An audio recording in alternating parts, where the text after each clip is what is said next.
Hi, everyone, and welcome back to the Travel Coach Network podcast. It is I, Sahar Rose DeVore, the founder and CEO of the Travel Coach Network and the creator and instructor of the Travel Coach Certification Program.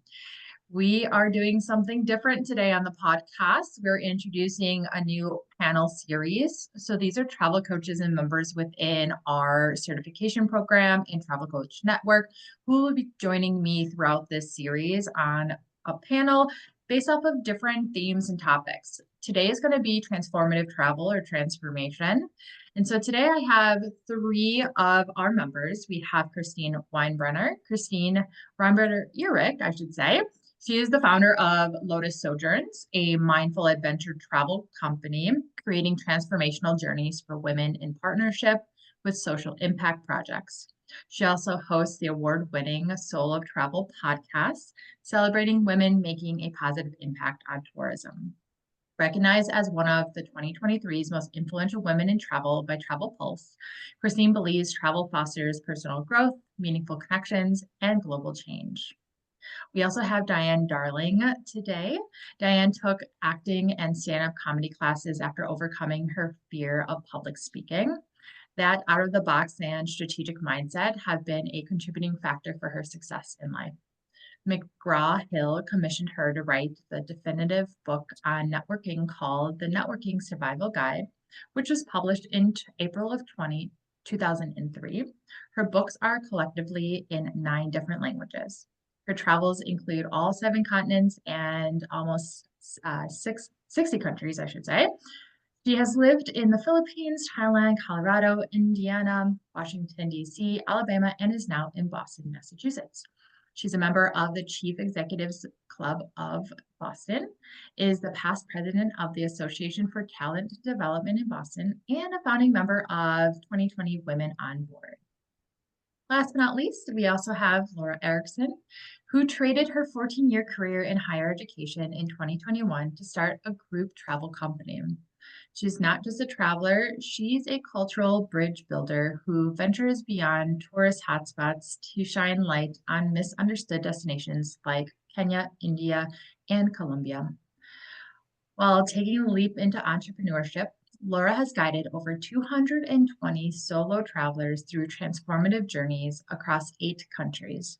As a writer, content creator, and impact-focused travel curator, she designs experiences that don't just cross borders, they break down barriers. Her mission is to help others discover the world's most fascinating places through a lens of authenticity and intention, while creating positive ripples in every community that she touches. Diane, Laura, and Christine, thank you all so much for being here on the TCN podcast. Let's get started here. Laura, tell us, where did your passion for travel stem from? As I read in your introduction that you went from this career of higher education and now you're leading group trips and you're killing it around the world. And I love watching what you're doing on social media here. But where did that transition come in play?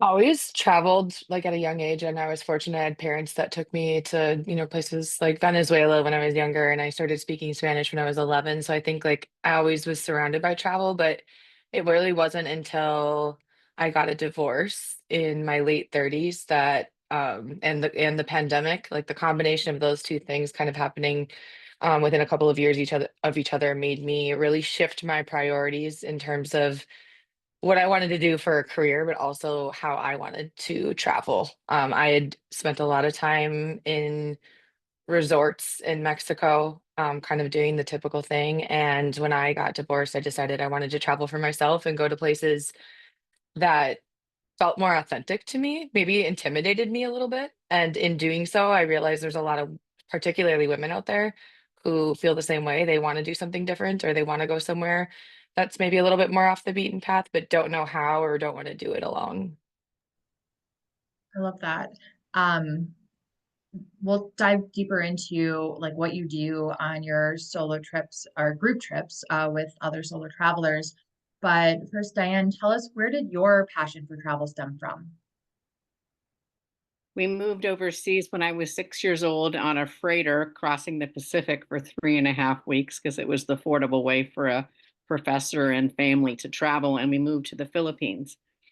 And so I went to local school. The international school or the American school was too far away. My sister and I were the only whites in the school, which at that age of 6 and 4, you didn't necessarily know race. Uh, we then subsequently continued throughout the rest of the trip and went to Thailand. My parents had lived there before us kids were born, and they used to call that life BC, before children. And so their travel started before I was born. And so it's just been always a part of, how we thought and how we traveled, to realize, that the world isn't just where you are, in where you are living. I also do want to kind of do a shout out for, I think at times that you can cross a street and see something that's different. And so in some cases, we travel, it's wonderful when it's exotic, and it's wonderful when it's far away. But there's a lot of transformation that can take place by realizing how somebody else lives just in your whole neighborhood. Yeah, absolutely. Yeah, we'll definitely dig into all of that here as well. And then Christine, can you share where did your passion for travel come from? Yeah, I think it, for me, early on came from an awareness that there was just a lot of world out there beyond the little town that I grew up in Northwest Montana. And I was always really curious about people and places. And I remember when I was young, asking my mom why we didn't have culture where I grew up, which seemed like I don't know where that question came from, but I can see that being a through line now. And then also from the tourism as a business aspect, I think it came from witnessing the impact that the industry had on the small town that I grew up in.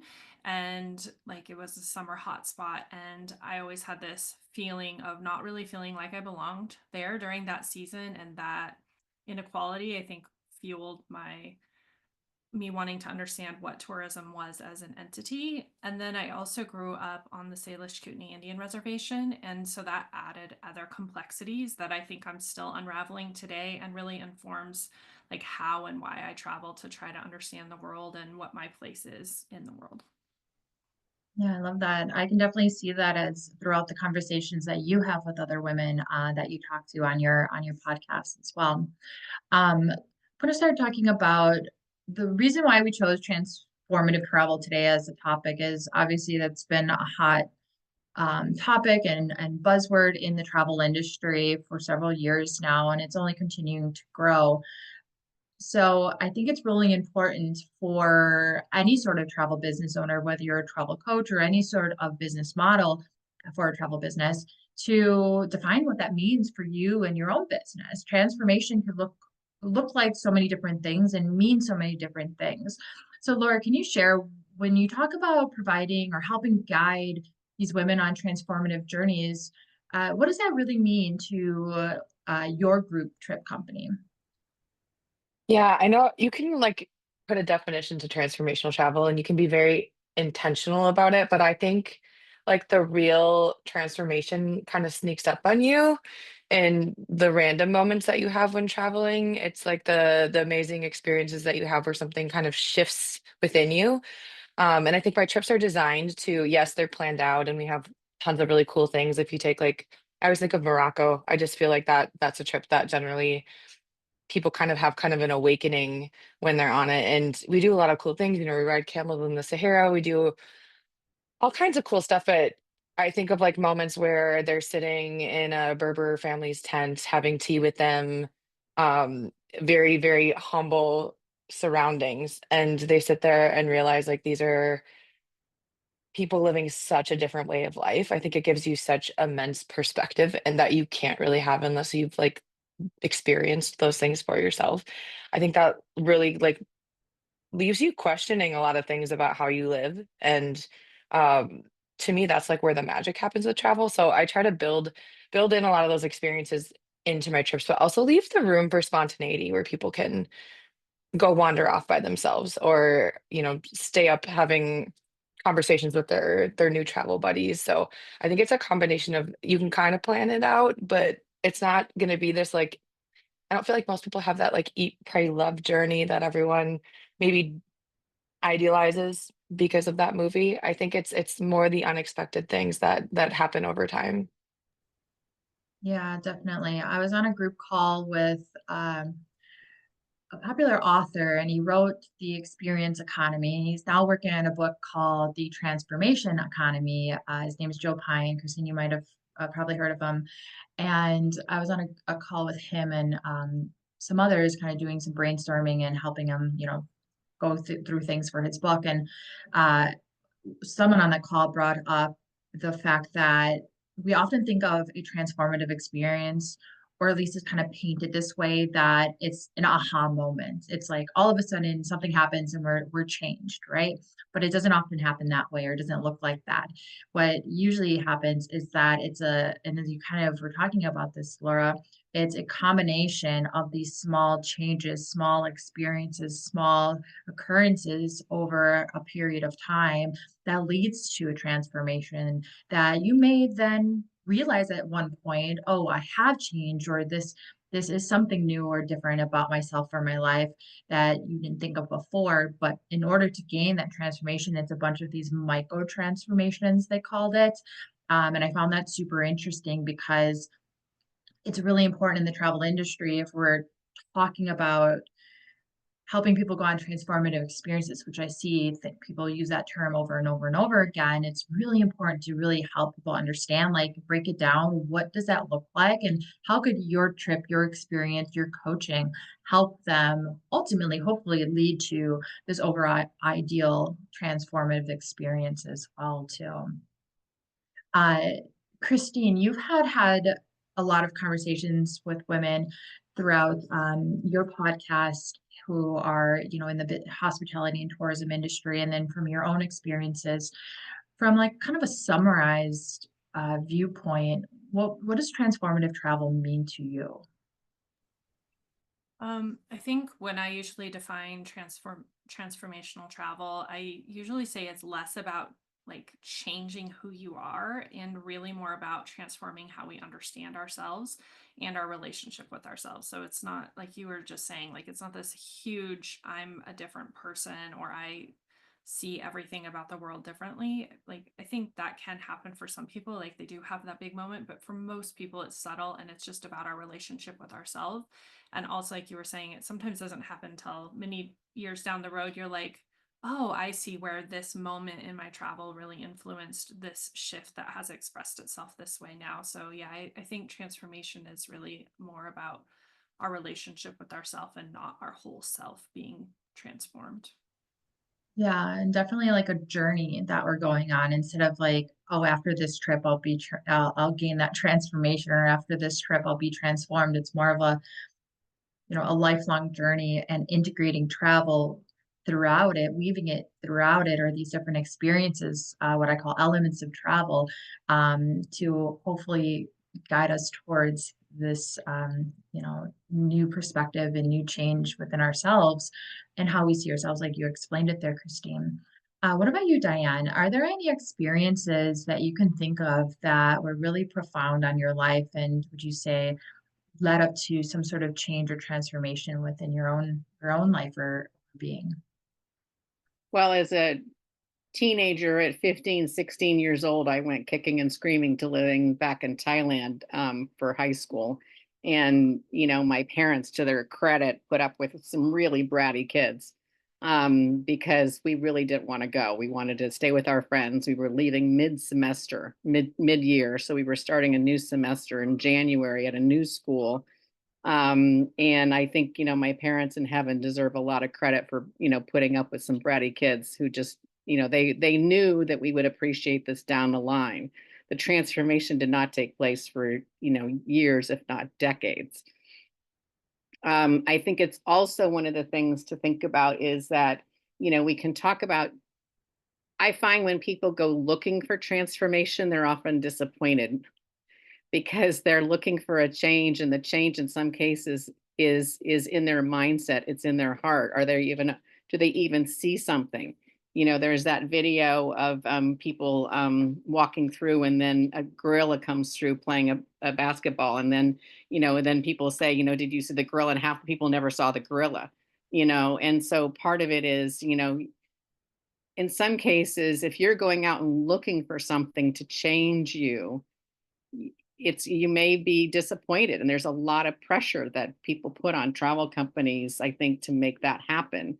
They assume, that this is going to make them happy and make them feel better about themselves or life or things like that. Whereas in many cases, the transformation does come within, and it comes from, a little conversation you may be having with somebody who lives in a hut, who picks rice all day long and is the happiest person you've ever met.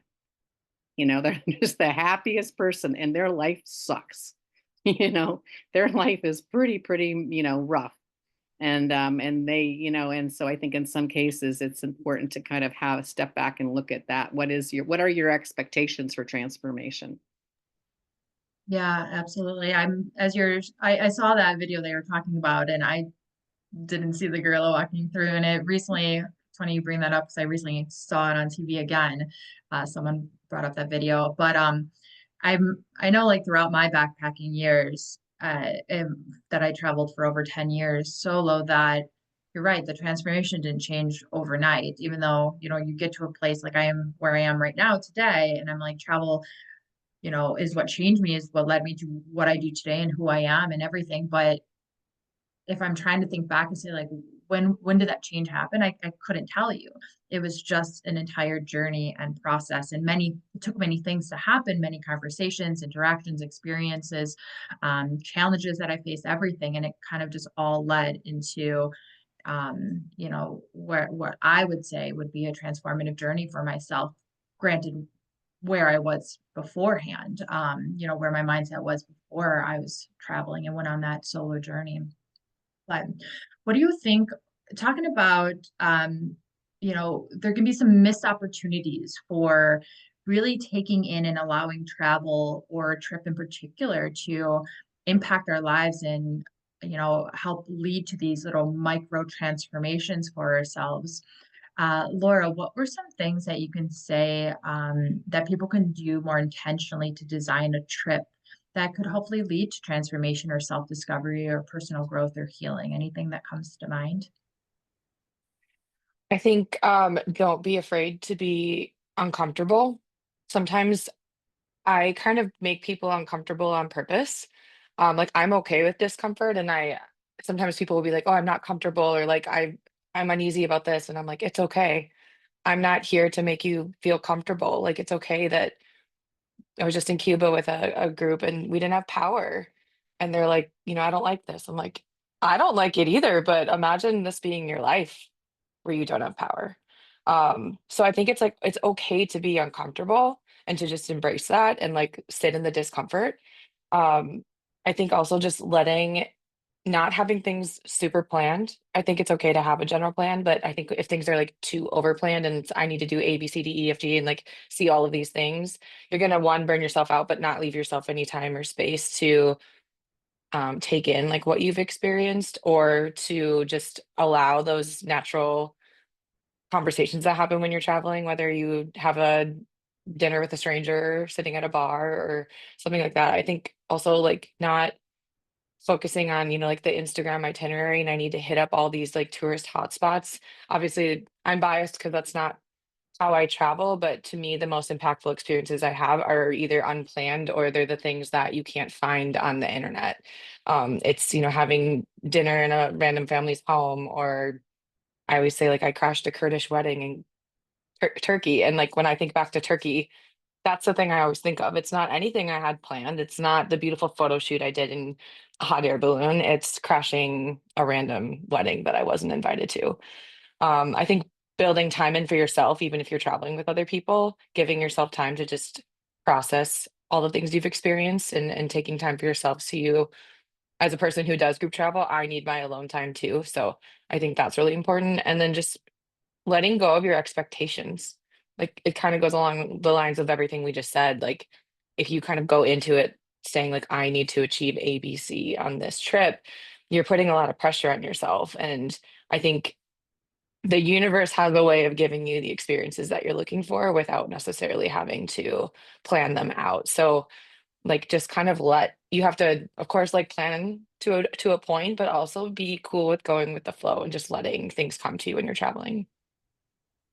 Yeah, I agree with that just because, well, I'm biased because I was a solo traveler and I had the ability and to, go with the flow and do what I wanted, but that was by choice. Um, what about you, Chris? Or yeah, Diane. I was just going to say that I think one of the things that can be transformational too is watching other people who are with you and how they're experiencing the trip. And so I did most of my travel pre-internet. I'm older than you guys. And so when I was a tour leader, it was well before the internet. And so we were in Israel when Rabin was assassinated. I was in Peru when I found out about the Challenger blowing up. I was in the Soviet Union when it was the Soviet Union. And so I think that seeing people experience the trip in some cases, and it's why my parents actually, to their credit, liked having kids with them, is because the kids would say we would either find friends or we would be able to see something that an adult might not see, or ask a question about something that they might not be they might assume we would understand or not understand or whatever it might be. So I think in some cases, I really admire people who do travel by themselves, but I also really do find a lot of um, uh, inspiration by having somebody else along with me to have them see something that I might not see. Yeah, that's so true. Um, Christine, what about for yourself? Is there anything that we haven't mentioned that you think a traveler could intentionally do or think about or consider to help them not leave these missed opportunities on the table to really optimize on their trips to benefit them in different ways? I think the most important thing that people can do before they travel to have it be the most powerful travel experience is just ask themselves why they're traveling. Because I think so many people just set out to travel with all these expectations of what travel is, but they haven't asked themselves why they're doing it. And without that question, you're just kind of, you have the cart before the horse and you might not get what you need. Although I really agree with what Laura said. I think travel always gives you what you need. It reminds me of my mentor saying that yoga is always happening. So it's kind of like the travel magic is always happening, whether it's the magic we thought we wanted or not. But I do think if you're clear on why you're traveling, you can choose maybe a very different type of experience if you just really know what you're looking for, instead of just finding the thing that looks like the most beautiful brochure or this destination you've always had in mind. That might not be what you need right now, and I think it's okay to really hone in on that. I I was love just that. gonna add, I was just gonna Good. add, I think so people always ask me, I'm sure you guys get this too, as people who travel, is like, where's your favorite place in the world? Or like, what's the best trip you've ever taken? And that I get why people ask it, but it also like frustrates me because I'm like, my favorite place for what? What are you, I say, what are you looking for? Because to me, like every place offers different things and you can take different types of trips to different, even the same place and have a totally different type of trip. So it's such a like loaded question to just pick one destination for everything. It's kind of, I always just look at like, what are you looking for? And I think that's as a travel coach, and helping people pick a trip, or someone will say, I have 10 days off, where should I go? And I'm like, what do you, that's a lot. Like the world is big. What are you looking for? So just to tag on to what Christine said, I think there's endless opportunities when you travel to accomplish different things. So you have to start with like, why are you traveling and what are you looking for? Yeah. I think that's a Diane. great point. I the Galapagos, I think 3 times, and just absolutely fell in love with it. And I never thought of myself as a nature person as much as that one made me a nature person. But the last time I went there with somebody who was I put the trip together and I brought along a friend who was just really difficult. And I'm like, I'm never traveling with you again. You just, it completely changed, and the destination didn't matter. I would rather go to Kansas with somebody who was fun than go to the Galapagos with somebody who's just difficult. Yeah. I guess it's, traveling with people. I always say, like, just because someone's your best friend doesn't mean they're going to be a great travel partner. even though I traveled solo, I I took my mom and her group of friends to many places around this world, or my mom and I went solo, and we're very different. And then me having to organize, 5 different personalities, Laura, I give you kudos, even though I know you have a lot more structure to what you do. I was just like, they're like, hey, we want to come visit you, so we're flying out there, or let's come together, and then they leave it all up to me. Um, Hence why I never went into the travel agent industry. Like, this is a lot of pressure and stress for me. And then at least I could say, like, see you later, bye, I'm going this way and you're going that way. But yeah, it's not easy. And I've traveled, with some friends before, and like, when can I be by myself again? It's all different experiences, and everyone has a different preference for everything. Some experiences and destinations are really great to be with others, and some are great to be on your own as well too. I love that you guys tapped into travel coaching. Obviously, a big part of travel coaching, and especially in the world of being a transformational trip, is the post-trip integration, what we talk about. And essentially, it's how can someone take what they learned and experience and apply it to their life, or their mindset, or their relationships, or their work life when they return, so that the transformation just doesn't stop, or the experiences just don't stop once the trip stops. It's really about how can you take that and make something out of that. So Christine, are there any exercises or practices that you can think of that travelers can use to reflect and integrate their travel experiences into their daily lives? Yeah, I probably could think of a bunch, but one that I think is really helpful, especially for people returning and sharing the experience with others. I think so many of us are used to, like, nobody does slideshows anymore, but the idea of like gathering people together and showing them your pictures, and you're showing them this very kind of surface level experience. You're just showing them those Instagram moments. I guess that's probably what's more relatable today. But I encourage my travelers to gather their friends or family or community and talk about their travel experience without any pictures. So then they have to convey the experience to people at a greater level of depth, and really kind of become a storyteller. And that process for them allows them to kind of let that experience settle, or the things that are really important will surface because they're not relying on these pictures or images to tell the story. They're more relying on what actually happened to them and within them. And so I think that's a really powerful way to start that process of integration. Absolutely. Anyone else have any other ideas on how someone can integrate what they've learned and experienced post-trip?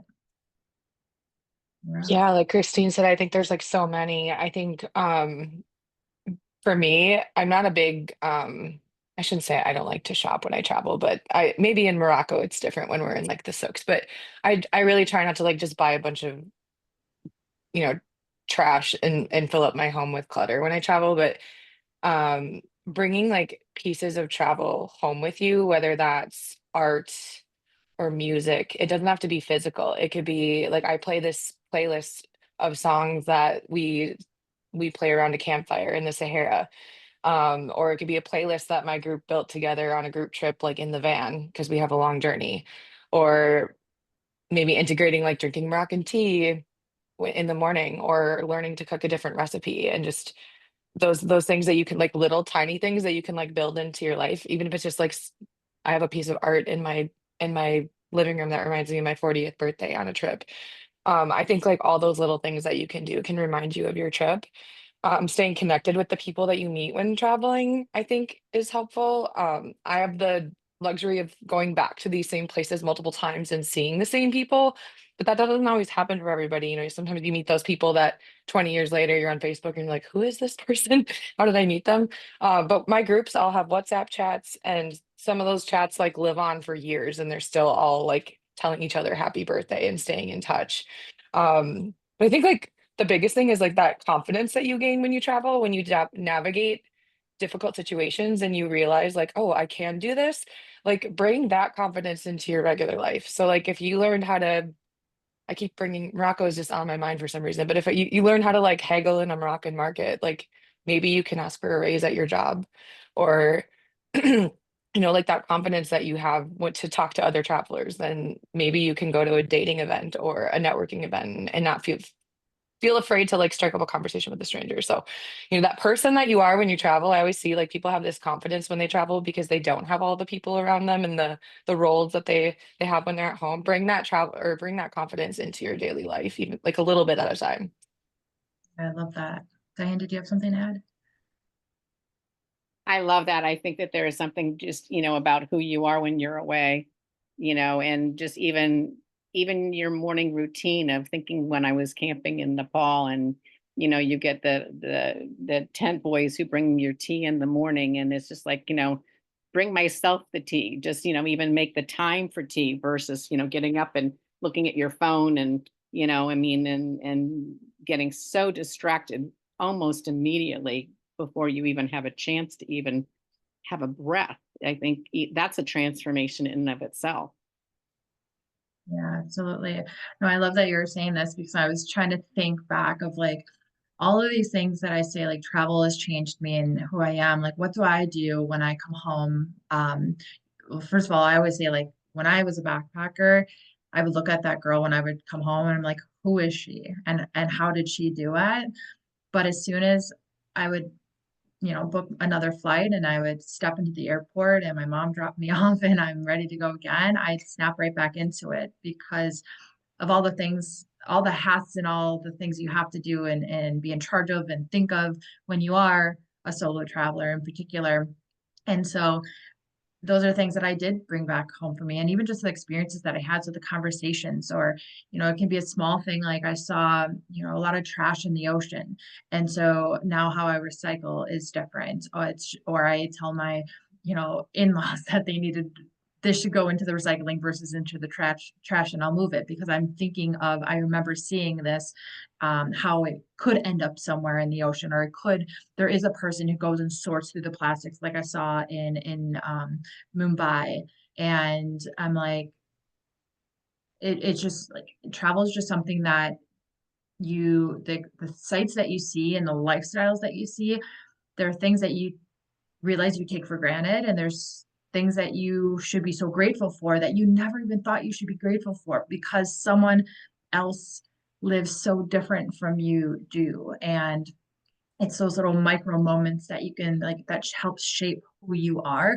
But it's so important to like be mindful of that, right? Like if you're seeing these experiences or seeing these things and having these conversations and um going on these experiences, but you're not aware and you're not in tune and you're not mindful to be able to kind of soak that in and figure out like what is happening here and how can this impact me, or how can this affect my perspectives or change my perspectives, or how can I use this information to good in some way, or whether that's on a personal level or a bigger level. So when we talk about travel being transformative, there's no it's no surprise, but the point of today's conversation is going back to like, what does that mean for you and for as business owners for your business and your clients there?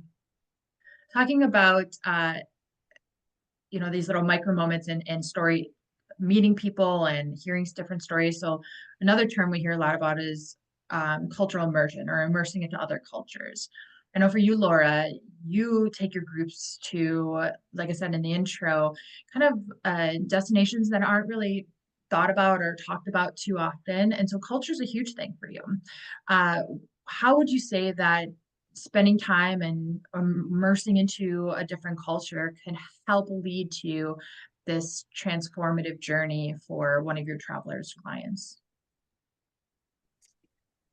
Yeah, I think like not that you can't have a transformative travel experience anywhere, but I find that it's maybe more likely to happen when you get away from, the all-inclusives and the cruise ships and the resorts, and you get into real life. Because it's not that there's anything wrong with that type of travel, it's that it's generally not. It's kind of like a curated experience that isn't necessarily going to be the most authentic. To me, that happens when you're struggling sometimes, when you're trying to like get through a conversation with a taxi driver and you don't speak the same language, or you're in a locals home, like learning how to make a new dish that you've never heard of.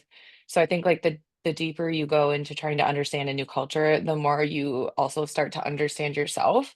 And I think that real cultural immersion happens when you put your phone down and actually start like existing and living in the space that you are.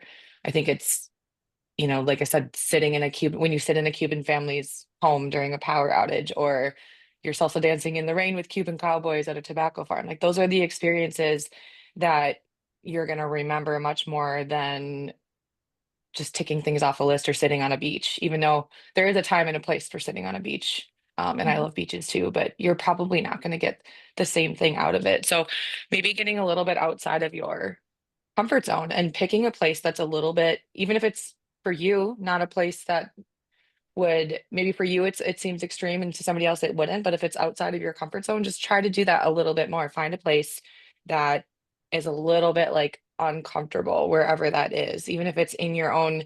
I always say, like, for people who are scared to travel by themselves, even if it's going to another town nearby an hour away and doing something different that you wouldn't do by yourself, just to kind of baby step yourself into that, so then you are comfortable, more comfortable when it comes to doing something in another state or in another country. Yeah, absolutely. Diane, what about for you? You have spent a lot of time throughout your life and childhood, really immersing into other cultures, being a part of other cultures. How do you think just the idea of other cultures can help with this idea of transformative travel?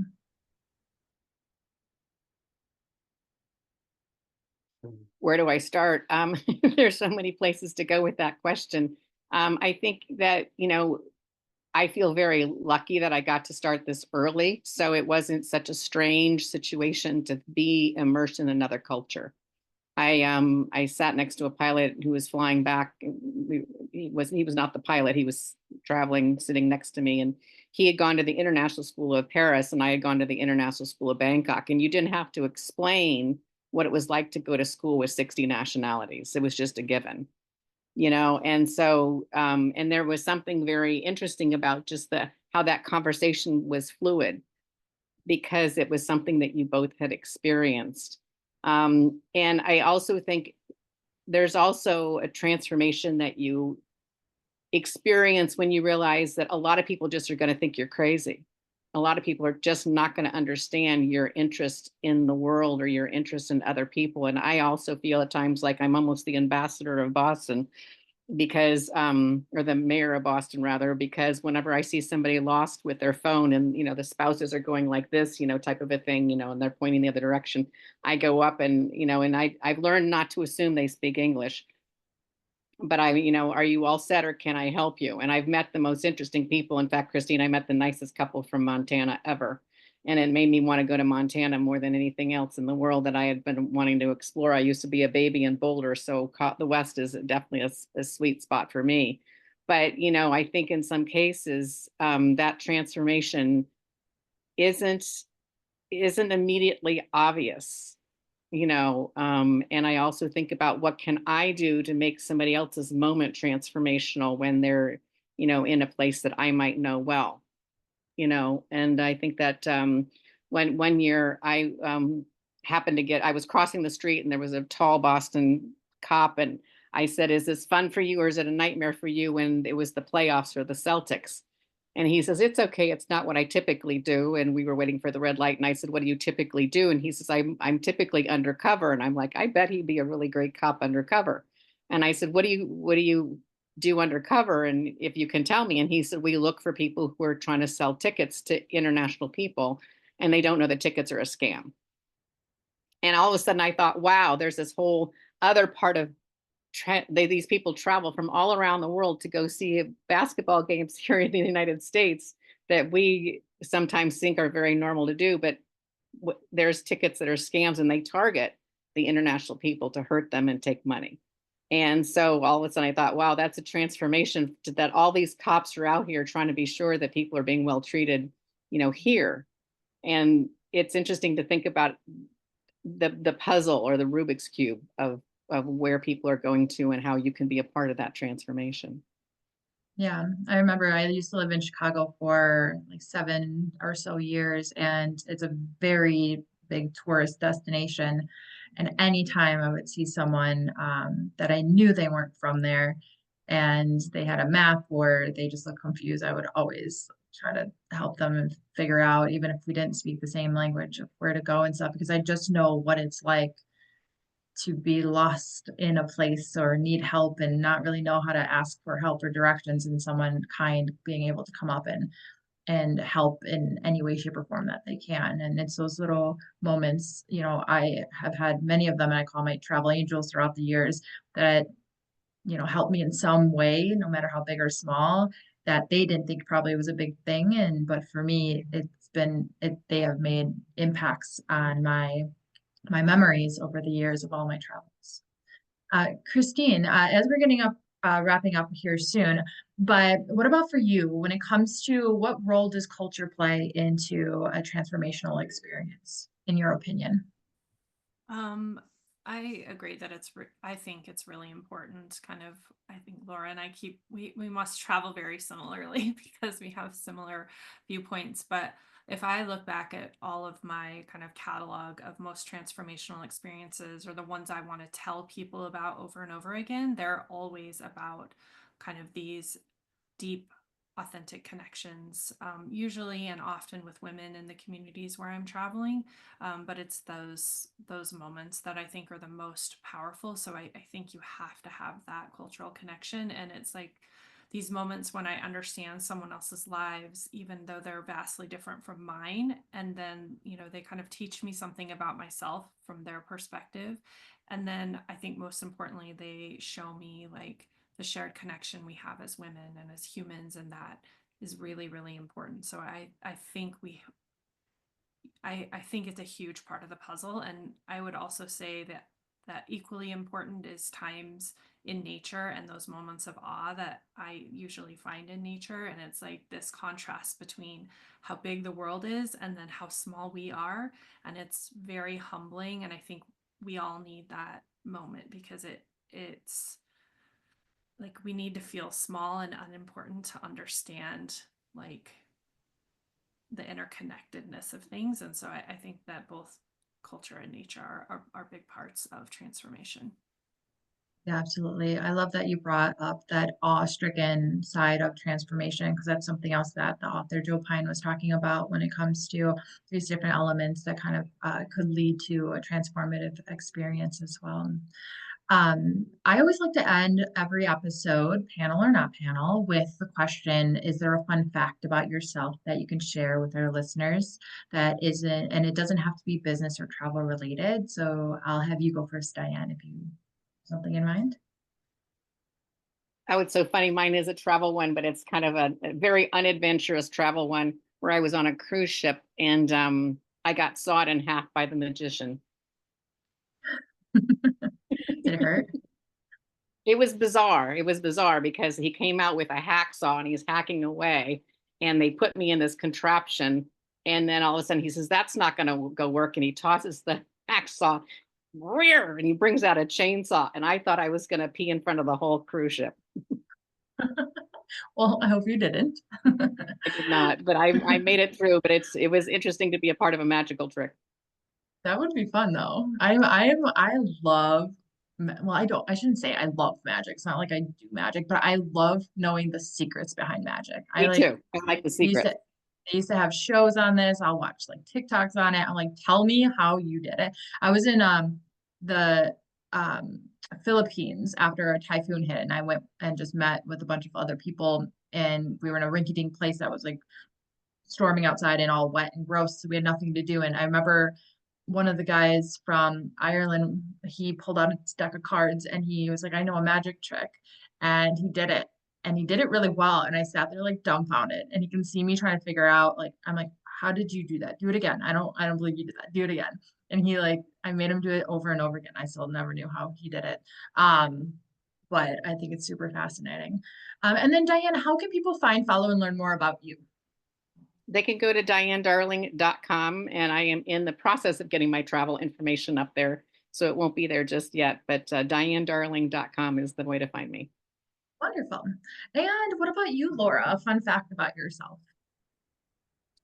Um, I always said I would never get a tattoo. I used to have nightmares about getting tattoos actually, because I was afraid I'd get something and never love it or hate it for the rest of my life. But I got my first tattoo at 38 in Colombia, and now I have four. I've gotten them all in foreign countries, spur of the moment, unplanned, which is so not my personality to some, or at least to some degree.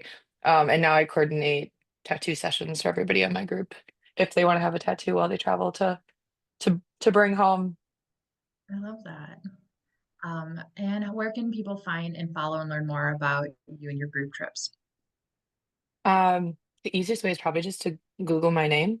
My website's lauraerickson.com. There's no K in my name because otherwise you'll get somebody else. Instagram, Lola Whiskey, and I think I'm on Facebook under Laura Erickson as well. Perfect. And then last but not least, Christine, what's a fun fact about yourself that you can share with our listeners? I think the fun fact I usually share is I have 3 daughters and they were all born in different states here in the US. So I'm always cultivating home in new places. Yeah. Wonderful. And then how can people find and follow and learn more about you and your podcast? You can look for me either at souloftravelpodcast.com or you can look at lotussojourns.com for my travel side. And eventually there'll be something that brings those two things together in a more cohesive way. But yeah, that's where you can find me. Wonderful. Well, Laura, Christine, and Diane, thank you all so much for being on our very first panel on the TCN podcast. We loved having you, and we look forward to learning more about and following what you guys have going on in your travel businesses and journeys. Thank you. Yeah, thank Thank you you. so much. Wonderful. Everyone, be sure to follow us on Instagram at the Travel Coach Network. Learn more at thetravelcoachnetwork.com. Come give us a hello in our TCN Global community on Facebook. You can find the link for that and your free beginner's guide to travel coaching in the show notes, as well as all of the links from Laura, Christine, and Diane that they mentioned. If you know anyone who might be interested in travel coaching, please be sure to send them our way to our podcast. We would truly appreciate that. And until next time, my fellow wanderers, bye for now.